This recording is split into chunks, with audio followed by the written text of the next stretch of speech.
Malda medical কলেজে ইন্টার্নদের দ্বন্দ্বের তদন্তে এবার জাতীয় মহিলা কমিশন। সোমবার সকালে মেডিকেল কলেজে পৌঁছন জাতীয় মহিলা কমিশনের সদস্য অর্চনা মজুমদার। মেডিকেল কলেজের অধ্যক্ষ পার্থপ্রতিম মুখোপাধ্যায় সহ অধ্যক্ষ প্রসেনজিৎ বর, মেডিকেলের ইন্টার্ন এবং চিকিৎসকদের একাংশকে নিয়ে বৈঠকও করেছেন তিনি। পাশাপাশি তিনি কথা বলেছেন অভিযুক্ত এবং অভিযোগকারিনীর বিরুদ্ধে। 21শে অগস্ট মেডিকেলের বহির্বিভাগের সার্জিক্যাল বিভাগে ডিউটি নিয়ে এক মহিলা ইন্টার্নের সঙ্গে পুরুষ সহকর্মীর বচসা হয়। অভিযোগ, মহিলা ইন্টার্নকে হেনস্থা করেন ওই পুরুষ ইন্টার্ন।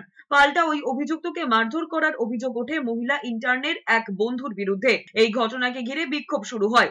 ঘেরাও কর্মসূচিতে তেতে ওঠে মালদা মেডিকেল কলেজ চত্বর।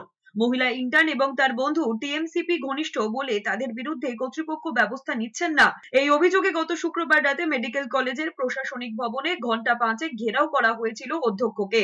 অধ্যক্ষের দপ্তরে অধ্যক্ষের পদত্যাগের দাবিতে ব্যঙ্গচিত্র আঁকা হয়। চিকিৎসক পড়ুয়াদের একাংশের দাবি, আরজিকর কাণ্ডের পর 1 বছর কাটলেও চিকিৎসক পড়ুয়াদের একাংশের তৃণমূল ঘনিষ্ঠতার সুবাদে হুমকি প্রথা জিয়েই রয়েছে মালদা মেডিকেলে। কমিটি গঠন করে ঘটনার তদন্ত শুরু করেছেন মেডিকেল কলেজ কর্তৃপক্ষ। আসরে নামে বিজেপিও।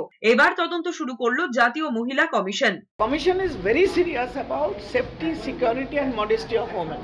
আমার যেটা কাজ, কোনো মেয়ে কোনো জায়গায় তার সম্মান, স্বার্থ, সুরক্ষা এক চুল আমরা এটাকে কম্প্রোমাইজ হতে দেব না। তো সেই জায়গায় দাঁড়িয়ে পরপর একবার আরজিকর, তারপর ল কলেজ, তারপর এখানে এগুলো একটা সামান্য ছোট ঘটনা, দুজন কলিগের মধ্যে কাজ ভাগাভাগি নিয়ে ঝগড়া, সেটা যদি গিয়ে পোস্টারে দাঁড়ায়, শ্লীলতাহানিতে দাঁড়ায় এবং সারা রাত মেয়েটিকে একটা প্রিন্সিপালের সামনে, কলেজ অ্যাডমিনিস্ট্রেশনের সামনে, পুরো সিকিউরিটির সামনে আটকে রাখা হয়, তাহলে আমরা কোথায় বাস করছি? মেয়েদের নিরাপত্তাটা কোথায়? That is my question.